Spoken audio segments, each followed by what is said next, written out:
नमस्कार दोस्तों, uncle talk में एक बार फिर आप सबका स्वागत है। आज के हमारे मेहमान हैं अरविंद अवस्थी जी।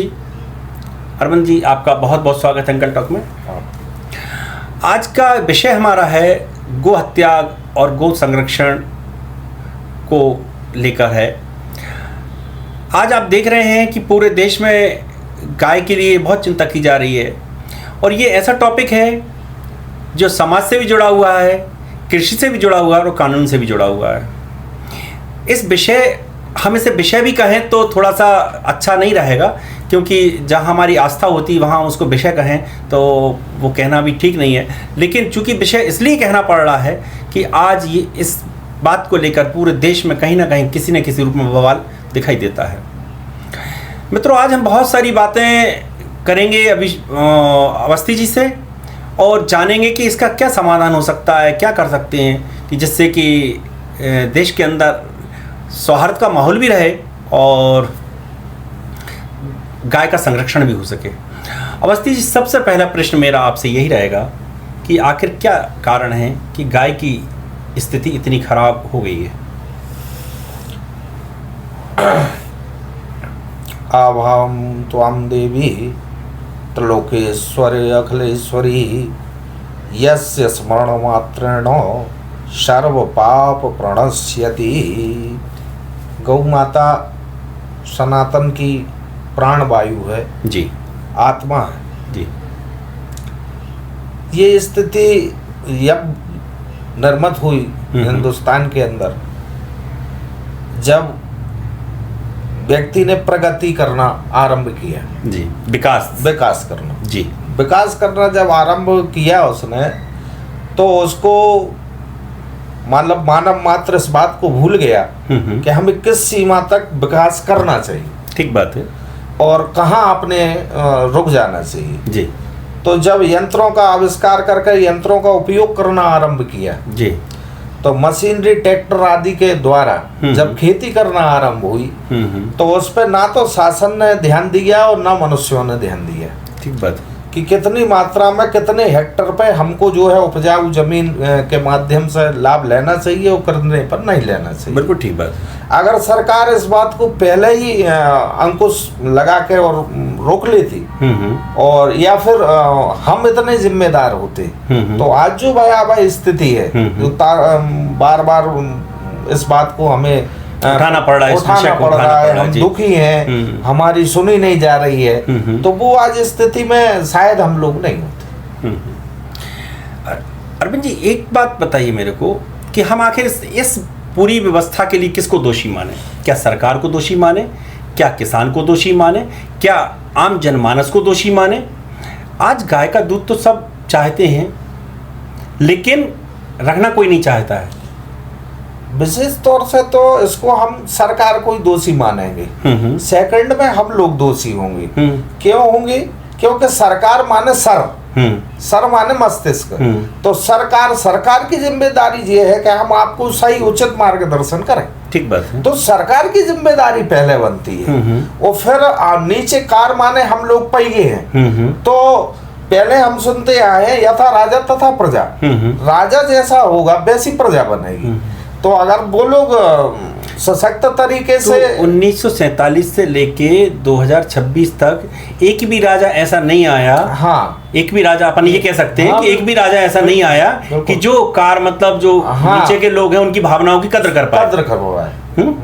ये कह सकते हैं। बिल्कुल बिल्कुल 100%। तो अब ये समस्या तो है बिल्कुल, और गोधन रखना आज साधारण बात नहीं रही है। नहीं। तो क्या ऐसा क्या किया जा सकता है कि जिससे कि गोधन भी रखा जा सके और ये समस्या का समाधान भी हो सके? ऐसा क्या? वो मैं कह रहा हूँ, कर सरकार को बिना डरे कानून पारित करना चाहिए जी, कि आप पे इतने हेक्टर जमीन है, तो इतने हेक्टर में से इतने आरे जमीन आपको गौ के लिए संरक्षण के लिए छोड़ना पड़ेगी। एक बात। दूसरी, जो पूर्ववर्ती सरकारों से गौचर भूमि थी उसको सख्ती के साथ निकालिए आप। वोटों की राजनीति, दबाव की राजनीति या अपने स्वार्थ की राजनीति छोड़ के अगर सरकार चाहेगी तो कोई बहुत बड़ी समस्या नहीं है। बल्कि मैं तो अपन कौन सी सरकार से आशा रखें? अपन देखिए, यदि आज अपन बात करें, देश के अंदर अलग अलग पार्टियों की सरकारें हैं, कभी कहीं किसी पार्टी, कहीं किसी पार्टी की, तो अपन सरकार को ना कहे, मतलब मान के चलें तो ये तो एक पूरी राजनीतिक परिदृश्य की बात करनी चाहिए, क्योंकि सरकार कौन सी सरकार की हम बात करें, है ना? इसीलिए तो लड़ाई है, क्योंकि कोई सरकार हमारी है ही नहीं, लड़ाई इसी बात की है। तो हमें लड़ना पड़ेगा ना। नहीं, बात लड़ने झगड़ने की नहीं है, हाँ। बात समाधान की है। हम समाधान वो ही है, समाधान की तरफ बात करें अपन कि लड़ाई किससे लड़ने जाएंगे, कौन के पास टाइम है, कितना टाइम है, जो भी वर्तमान में। लेकिन ये है कि हाँ, अपन नए प्रयास से कि अपन सुझाव दे के कि एक अच्छा सा कोई सुझाव दें, हो सकता है कि सरकार में जो लोग बैठे हैं उस सुझाव को माने और उससे इस व्यवस्था को सुधारने में प्रयास किया जा सकता है। देखो क्या है कि जब तक मानने की बात है, और एक कहावत सुनी है अपन ने, सीधी उंगली से घी निकालना, तो सीधी उंगलियों से अगर घी निकल रहे होते और टेढ़ी से भी नहीं निकले। 66 में इतना बड़ा आंदोलन शंकराचार्य जी वगैरह लेके गए और लोकसभा पे गोलियां दाग दी गई। तो कहने का मतलब ये है कि ना तो वो सीधी से निकल रहा है और ना वो टेढ़ी से निकल रहा है। अब इसमें जो है कुछ आध्यात्मिक शक्ति के माध्यम से कुछ समय का वो बनाना पड़ेगा, उचित समय आएगा। दूसरे जन जागृति। एक बात बोलूं मैं आपसे, आप चूंकि यहाँ आपने एक ऐसी बात छेड़ दी है, निश्चित तौर पे यदि हम उस घटना की बात करें तो वो बहुत बड़ा, मतलब पीड़ादायक घटना है। उस घटना को तो जितनी बार भी याद करेंगे बहुत दुख होगा, क्योंकि नित्य साधु संतों को गोलियों से भून दिया गया था। अब हम यदि वर्तमान की बात करें कि वर्तमान में जो स्थितियां बन रही हैं, तो उन स्थितियों पे हम कैसे कंट्रोल कर सकते हैं, तो सिंपल सी बात आपने अभी जैसे कहा था कि चरनोई की भूमियां हैं, तो एक मतलब एक छोटा सा सुझाव ये है कि जो आप चरनोई की भूमि कह रहे हैं ये मुक्त हो जाएं, है ना, और मुक्त होके गांव के सरपंच सचिव जो भी लोग हैं उनको हैंडओवर की जाए, और गांव के पशु उसमें जितने भी हैं अपन गौ माताएं हैं और जो भी हैं उनको अपन उसमें रख सकते हैं। वो उनका एक निर्धारित, जैसे पहले मूसिका चलता था, तो मूसिका के माध्यम से अपन ने उनको चढ़ाया और वो जहाँ पे निश्चित जगह थी उस जगह पे जाके अपन लोग खोल देते थे और वो किसी का नुकसान भी नहीं होता था और बाकायदा गौ माता अपना पेट भी भर लेती थी और उसको शुद्ध वातावरण, हवा, जंगल, मतलब जल जो भी चाहिए, बैठका, आराम करने की जगह, तो वो सब उनको प्राप्त होती थी। तो मैं ये चाहता हूँ कि इसके लिए थोड़ा सा अच्छा, अब आप कहें कि सरकारी क्यों जिम्मेदार है, क्योंकि हम ये देखते हैं अनादिकाल से लेके अब तक कि मनुष्य ईमानदार नहीं होता। ये बात आप बहुत बड़ी बात कह रहे हैं। तो अगर मनुष्य ईमानदार नहीं होता, अगर ईमानदार होता तो हमें फिर राजा की आवश्यकता नहीं पड़ती, कानून बनाने की आवश्यकता नहीं पड़ती, दंड की आवश्यकता नहीं पड़ती। इसलिए हम इस बात को बहुत अच्छे से जानते हैं कि हम जब तक हम पर जो है वो नहीं लगेगा, दंड नहीं लगेगा, तब तक हम नहीं चल पाएंगे। ये हमें आदत पड़ चुकी है, ये हमें आदत है, अनादिकाल से आदत है। इसलिए सरकारों से अपेक्षा तो रखनी पड़ेगी। अच्छी बात है। देखिए, सरकार एक बहुत बड़ी व्यवस्था होती है, और उसके लिए जो बातें अपन कह रहे हैं ये बहुत सहज है, बहुत सरल है, कर सकती है, उसके लिए कोई बात नहीं। लेकिन मेरा ऐसा मानना है कि ठीक है, सरकार, आपने जो बात कही है उससे मैं डिनाई नहीं कर रहा हूँ, लेकिन इसके साथ साथ यहाँ मैं दो बात रख रहा हूँ। एक आध्यात्मिक दृष्टिकोण से बात रख रहा हूँ कि जब हमारे धार्मिक अनुष्ठानों में 500 रुपया लेके गौदान कर दिया जाता है, तो हम ईमानदार जनता कैसे बना पाएंगे, समर्पित जनता कैसे बना पाएंगे, एक स्वाभिमानी जनता कैसे बना पाएंगे, या ये कहें कि गाय के प्रति प्रेम हम कैसे जगा पाएंगे। तो अब वो चूंकि 500 रुपये में भी गौदान हो रहा है, जबकि आज की तारीख में 500 रुपये में एक भूसा का बोरा नहीं आ रहा है ना। तो कहने का मतलब मेरा ये है कि ये 500 रुपये की गौदान की व्यवस्था यदि रुकेगी और ईमानदारी से जितने की आ रही है उतने की व्यवस्था बनेगी, तो ब्राह्मण देवता भी गाय रखना शुरू करें, है ना, और जो गाय दे रहा है तो वो भी उसका महत्व समझेगा, भैया कितने की गाय आती है तो उसके हिसाब से वो भी व्यवस्था करेगा। ऐसा मेरा मानना है, इसमें हो सकता है मैं गलत हूँ, आप थोड़ा बताएं। आप बिल्कुल ठीक कह रहे हैं, लेकिन वो प्रेम से चलने वाले 5%, वो मैंने कहा भय से चलने वाले वो आप सही कह रहे हैं, लेकिन मैं कहीं ना कहीं दायित्व, देखिए आपने जो पक्ष रखा वो बिल्कुल मैं उसको डिनाई नहीं कर रहा हूँ, वो होना चाहिए, लेकिन एक पक्ष हमारा ये भी है कि जो बात मैं कह रहा हूँ कि 500 रुपए में गौदान बंद होना चाहिए ना। नहीं होना ही चाहिए कि 500 रुपए में गौदान कैसे हो सकता है? विकल्प जब देखा जाता है जब मूल ना हो। हाँ, जब मूल उपलब्ध हो रहा है तो फिर अब आप देखिए, आप खुद सक्षम नहीं है गाय पालने में, हाँ, और 500 रुपए लेके गौदान करा रहे हैं, तो गलती तो अपराध तो आप कर रहे हैं ना वहीं से। अब कालांतर में उसमें ये भी एक समस्या है साहब, क्या है कि जो गांव में व्यक्ति रहता है उसके पास आंगन होता है, उसके पास जगह होती है जी। और यहाँ जो है 2-4-5 लाख रुपए में 2 कमरे 1 कमरे की व्यक्ति के पास जगह होती है। ठीक बात है। तो यदि उस चीज को यहाँ अपन लागू कर देते हैं तो वो तो सभी पे, ये नियम तो सभी पे लागू होगा ना, जिससे हम आशा रख रहे हैं कि ये गाय पाल ले, ये नियम उस पर भी लागू होगा, और हम यदि गाय ले रहे हैं तो ये नियम हम पे भी लागू हो रहा है। तो दोनों, तो या तो हमें लेना ही नहीं चाहिए कि भैया हम गौदान नहीं कर पाएंगे, गौदान नहीं ले पाएंगे क्योंकि हम गाय रखने की स्थिति में नहीं है। भैया जो गाय रखने की स्थिति में, ये गौदान उसको करिए आप, ये व्यवस्था होना चाहिए ना। बिल्कुल होना चाहिए। तो ये शुरुआत क्यों ना हम यहीं से करें? वो तो है ही नहीं है, नहीं है, इसको मत कहिए है नहीं है तो वो 500 रुपये वाली व्यवस्था, आप उसको स्वीकार करें ना करें वो अलग बात है तो वो 500 रुपये में गौदान करा लो, 1000 रुपये में गौदान करा लो, जिसमें 2 बोरे भुसा भी नहीं आ रहा, वो गौदान हो जाता है, करने वाला भी संतुष्ट हो जाता है, हमने गौदान कर दिया, वो खुश है वही, और पंडित जी तो खुश ही हैं, ठीक है। वो 1000 रुपये में ना गाय आ रही ना भुसा आ रहा, कोई चीज़ नहीं आ रही, एक बात। फिर दूसरी बात आती है, हम बात करते हैं किसान की।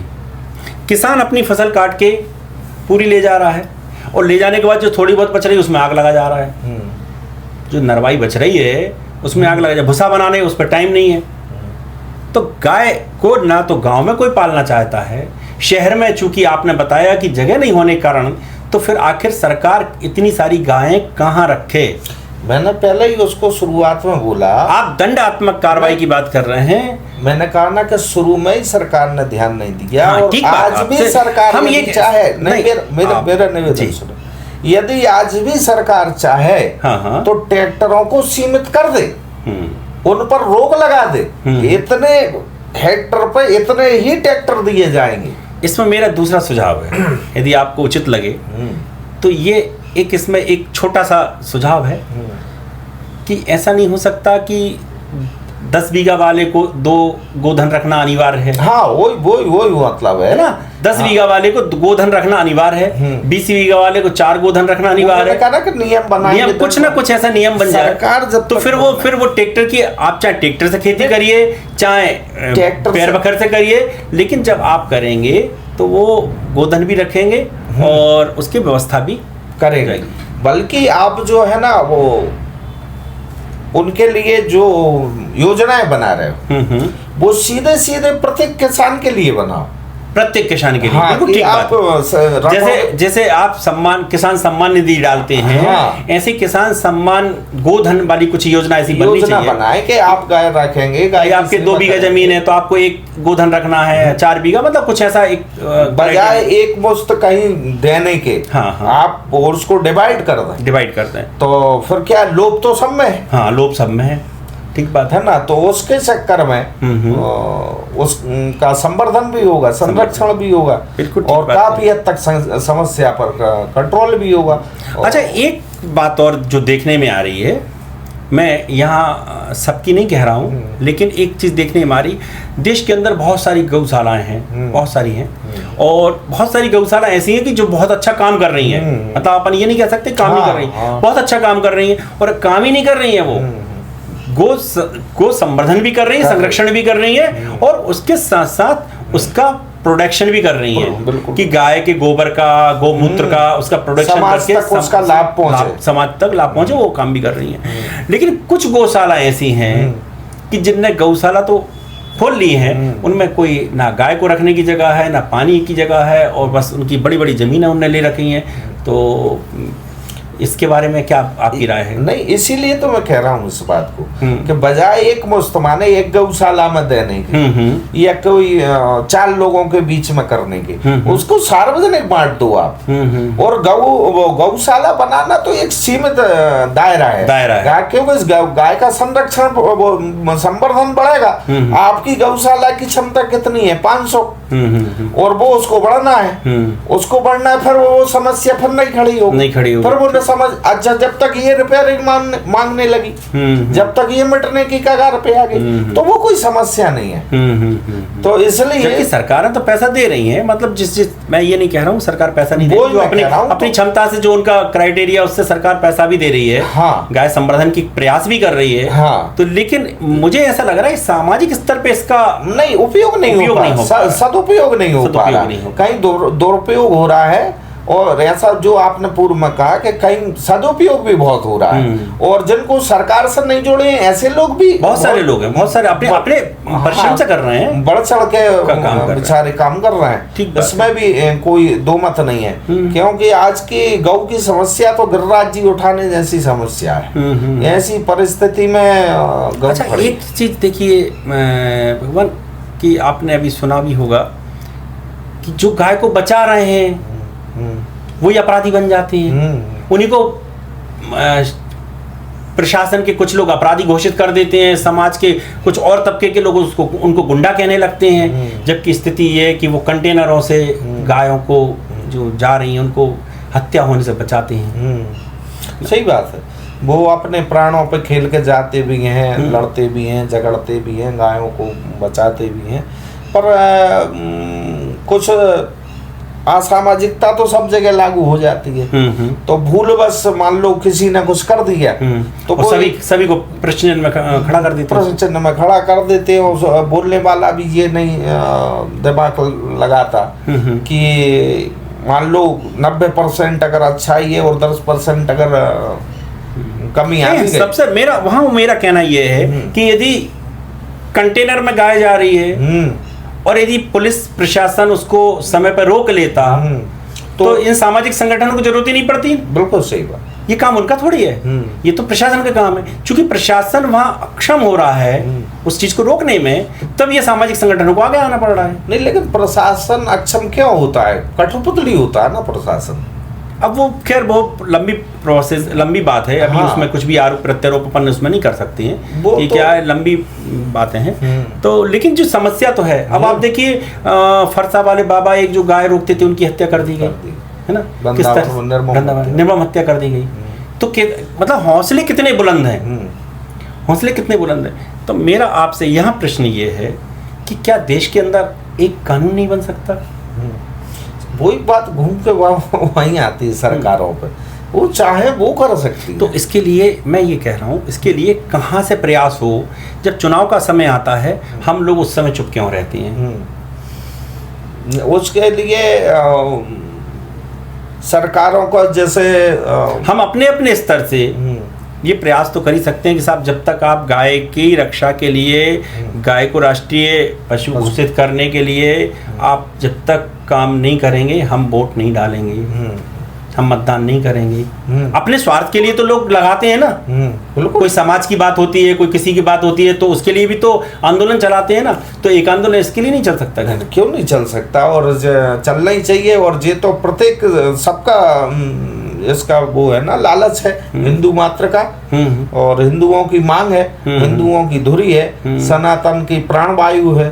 लेकिन कहीं आपको ये नहीं लगता है हिंदू पार्टियों में बढ़ जाने के कारण भी ये समस्या बहुत बड़ी उसी वजह से है? मूल कारण वो ही है, पार्टियों में बढ़ जाना और धर्म के साथ छलावा, ये सबसे बड़ी समस्या है। क्योंकि जब हम पट्टा डाल लेते हैं किसी का और किसी के इशारे पे हम काम करने लग जाते हैं, तो फिर मूल धारा से हम विमुख हो जाते हैं। पर वो जिसका पट्टा डाला है वो क्या चाहता है उस हिसाब से उसके हिसाब से चलना पड़ता है। तो सबसे बड़ी कमी तो यही है हम सबकी कि हमको वो पट्टे निकाल के मूल पट्टा जो सनातन का हमारा है वो। अच्छा, एक बात और बोलूं मैं, अपन जो चूंकि मूल पट्टा आप बोल रहे हैं, तो सनातन के इतने सारे कहना चाहिए कथावाचक हैं, धर्मगुरु हैं और बहुत सारी संस्थाएं हैं, मंडलेश्वर, महामंडलेश्वर, शंकराचार्य, मतलब एक बहुत बड़ा, मतलब अपन ये नहीं कह सकते, बहुत बड़ा ग्रुप है कहना चाहिए। तो यदि ये सारे लोग एक साथ प्रयास क्यों नहीं कर पाती हैं? अपन इन पे तो पट्टे नहीं है सब पे, कि इन पे ही पट्टे हैं क्या? वही तो लफड़ा वहाँ है। हाँ। जब से अखाड़ा परिषद का निर्माण हुआ है तब से राजनीति वहां भी घुस गई है और जो मूल धारा से वो भी सब विमुख है। तो आखिर अब मुझे ये बताइए कि आप फिर हम किससे आशा रखें? वो केवल आप किससे आशा रखें? देखिए, आम नागरिक के पास इतना समय नहीं है, ठीक। सामाजिक संगठन की अपना एक दायरा है, उतना कर पाते हैं। राजनीतिक पार्टियों की अपनी धुरी है, कोई किसी पार्टी का तो उसके चलते वो नहीं कर रहा है। और जिनके ऊपर जिम्मेदारी है धार्मिक संस्थाओं की, आप कह रहे हैं उनके भी पट्टे डले हुए हैं। तो भैया फिर ये इतनी बड़ी समस्या का समाधान कैसे होगा? समस्या का समाधान तो निश्चित तौर से जनजागृति से ही होगा। तो जनजागृति में भी, जनजागृति से अकेला क्या कर लेगा? आप अभी कह रहे कानून बनना चाहिए, तो कानून ही बनेगा तभी, जब सरकारें कानून तब बनाती हैं। कानून सरकारें जब कानून बनाती है जब उनको ये दिखता है कि इसमें दबाव कितना है और वोट का लाभ उनको कितना है। हाँ, सीधी बात ये है। तो दबाव कितना है, तो दबाव बनाने के लिए हमारे जो धार्मिक संगठन हैं वही, यदि आपकी भाषा में यदि कहूँ कि पट्टा डालने वाली बात, तो जब वो पट्टे में आ जाएंगे तो फिर किससे आशा रखेंगे? आम पब्लिक से जैसे 2018 में 3 जगह की सरकार मिट गई, अपने आप कानून समझ में आ गया सरकार, तो ढिलाई बरतने लगी। तो जब नोटे का चक्र चलेगा अथवा सरकारें डिफीट खाएंगी, तो उत्तर प्रदेश में चलता था तलक तराजू और तलवार, क्या हुआ? बहुत जोर से घमासान तरीके से चला, लेकिन साथ में आने पर देखो अवैधी वहाँ हम बात करेंगे तो वहाँ भी अपने ही लोग, तो आप उस पर चूंकि उस टॉपिक पे उस विषय पे ना जाएं, नहीं उस विषय पे इसलिए नहीं जाएं क्योंकि वहाँ भी हमारे ही लोग कहीं ना कहीं पीछे के दरवाजे से पहुँचते हैं। मैं दूसरी बात कर रहा हूँ, मैं कुछ और कहना चाह रहा हूँ उसके माध्यम से। मेरे कहने का मतलब ये है कि जब आदमी डिफीट पे डिफीट खाता है तो फिर वो नारा बदलता है ना, और फिर कहते उनने नारा बदल दिया उसको, तलक तराजू तलवार की जगह फिर उनने ले आए शंख और गढ़ वाला नारा, और सरकार में आ गए, साथ में सरकार बना ली। तो कहने का मतलब ये है कि जब तक सरकार पे भय नहीं होगा, सरकार जब तक दबाव में नहीं होगी, तब तक समस्याओं का हल संभव नहीं। गाय इसी तरह कटती रहेगी। बिल्कुल, जो भी समस्या हो, गाय मतलब बहुत बड़ी समस्या। हम तो गाय की बात कर रहे हैं। हाँ। क्योंकि इस समय सबसे ज्यादा वेदना यदि तकलीफ हो रही है तो गाय को ही हो रही है कि जगह जगह सड़कों पे घूमती फिर रही है। इतनी चरनोई की भूमि होने के बावजूद भी वो उनके हक की जमीन ही उनको नहीं मिल पा रही है, है ना, उनके हक की जमीन ही उनको नहीं मिल पा रही है। तो और बड़े बड़े लोग अब क्या बोलेंगे कि अपन बोलेंगे तो शायद अपन ही कटघरे में खड़े कर दिए जाएंगे। हो ही रहा है, वो तो हो ही रहा है। तो फिर इसका समाधान के लिए सिर्फ एक ही तरीका आप जो बता रहे हैं, पब्लिक को जागृत करें। तो मैं आपसे यही आशा करूंगा कि आप लोग जो कथाएं करवाते हैं, करते हैं, आप लोगों के और भी जो लोग हैं कि धर्म की जय हो, अधर्म का नाश हो, गौ हत्या बंद हो, गौ माता की जय हो, के साथ साथ कुछ ऐसा प्रयास करें कि लोग, अब हम सब लोग वही निवेदन करेंगे कि नोटाओं के माध्यम से सरकारों हाँ, आप ये कान खड़े करें। आप ये गाय को यदि रक्षा चाहते हैं तो आपको ये दबाव बनाना ही पड़ेगा, नहीं तो अन्यथा आपकी कोई सरकार नहीं सुनेगी, कोई भी सरकार नहीं सुनेगी। और ये समस्या जस की तस नहीं, यहाँ विषय एक समस्या ये नहीं है कि ये अकेला ये विषय हिंदुओं से जुड़ा नहीं है। इसके साथ परेशानी ये है कि जो लोग बीफ के नाम पे गाय को काटते हैं, खाते हैं, तो समाज के अंदर खाई तो पैदा हो ही रही है ना, वहाँ भी खाई पैदा हो रही है। और एक जो ताना वाना है देश का, वो भी बिगड़ रहा है। सौहार्द जिसको कहते हैं वो बिगड़ रहा है। हम कह रहे करने वाला भले एक हो या दो हो या चार हो, लेकिन जब उंगली उठती है तो वो सभी पे उठती है ना। बिल्कुल सही है। तो इसकी जिम्मेदारी हर समाज को लेनी पड़ेगी, सामने वाले पक्ष को भी लेनी पड़ेगी कि भाई यदि किसी की भावनाएं इससे जुड़ी हुई हैं तो इसको अपन भैया नहीं खाएंगे तो मर नहीं जाएंगे, बिल्कुल सही बात है ना, इसको ना खाएं। और ये जो सरकारों ने कत्ल खाने खोलने की अनुमति दे रखी है तो उनमें भी भैया कि ये कत्ल खानों की जरूरत क्यों पड़ रही है, क्यों पड़ रही है। एक बात, अब यहाँ एक और विषय आता है मेरे उसमें कि गाय बूढ़ी हो जाती है तो उसे छोड़ दिया जाता है, तो क्या उसके ऊपर भी नीति निर्धारण होना चाहिए? बिल्कुल नीति निर्धारण होना चाहिए। वैसे तो अब नीति निर्धारण की क्या बात करें कि जहाँ तो बाप बूढ़ा हो गया, माँ बाप बूढ़े हो गए, उन्हें छोड़ दिया जा रहा है, अनाथ आश्रम में बेचारे वो सहारा लिए पड़े हैं, तो गाय की तो अब कोई बात करना ही ऐसा है। लेकिन फिर भी बूढ़ी गाय को जब तक दूध दे रही, जब तक हमारे उपयोग की है, और जब वो उपयोग की नहीं रहती तो हम छोड़ देते हैं, तो ये भी तो पाप है ना। पाप है, इसीलिए तो राष्ट्रीय माँ घोषित करने के लिए सभी लोग प्रयास कर रहे हैं कि राष्ट्रीय माँ घोषित किया जाए। तो फिर उसके लिए नए सिरे से कानून बनेगा, और वो एक प्रदेश के लिए नहीं, पूरे देश पूरे देश के लिए बने। देश के लिए कानून एक सा बनना चाहिए। वैसे कई प्रदेशों में कानून है, अलग अलग हैं, उनकी कितनी सीमाएं हैं, हाँ। वो सब मतलब वो एक विश्लेषण का विषय है वो। तो इसलिए जो है वो जब तक वहाँ से नहीं चलेगा, और सारी समस्या सर से ही चलती है, पूरा शरीर उसी के अधीन। कुल मिला के अपन आ जाते हैं सरकार के ऊपर। तो दोस्तों, ये थे हमारे साथ अरविंद अवस्थी जी। ये गाय के लिए बहुत काम करते हैं, जो भी इनसे बनता है। और आज का जो पॉडकास्ट है उसके पीछे का उद्देश्य भी यही है कि अभी आप जैसा बता रहे थे, गो अभियान चल रहा है 27 तारीख को एक है, बड़े रूप में है, ज्ञापन देने का है तो हर जगह पूरे भारत। जी। तो ये एक बहुत अच्छी पहल है। कौन कर रहा है ये नहीं पता है, लेकिन जो लोग भी कर रहे हैं इसमें आप बढ़ चढ़ के भाग लें, यदि आप वाकई में गाय के प्रति थोड़ा बहुत भी भाव रखते हैं। और एक निवेदन और भी है कि गाय के लिए यहाँ वहाँ चारा डाल देते हैं, वो भी उससे भी बचें, क्योंकि हम तो गौ सेवा करते हैं, हमारा भाव है, लेकिन उसके चलते ना जाने कितने लोगों के एक्सीडेंट हो जाते हैं जब वो गाय वहाँ पे लड़ती हैं। तो हमें हमारा दूसरा पक्ष भी हमें ध्यान रखना चाहिए कि हमारे कारण कहीं किसी को और तकलीफ ना पहुँचे, क्योंकि हम सभी समाज का एक हिस्सा हैं, और समाज में व्यवस्था बनाना हम सबका दायित्व है। तो अरविंद जी, आपने अपना अमूल्य समय दिया, बहुत अच्छा लगा। और इसी आशा के साथ कि बहुत जल्दी हम ये सुन पाएंगे कि गाय हमारी राष्ट्रीय माँ घोषित कर दी गई है, तो वो दिन बहुत जल्दी आने वाला है, ऐसा मुझे विश्वास है। और हो सकता है ये पॉडकास्ट हम आपके साथ फिर से बनाएं, और एक बहुत अच्छी खुशी के साथ बनाएं, क्योंकि ये साधारण बात नहीं है, लेकिन हमें लग रहा है ऐसा कि अब देश के अंदर एक जागृति आ गई है और इस पे काम हो रहा है। बहुत अच्छी बात, बहुत अच्छा। आपसे मिलके नमस्कार।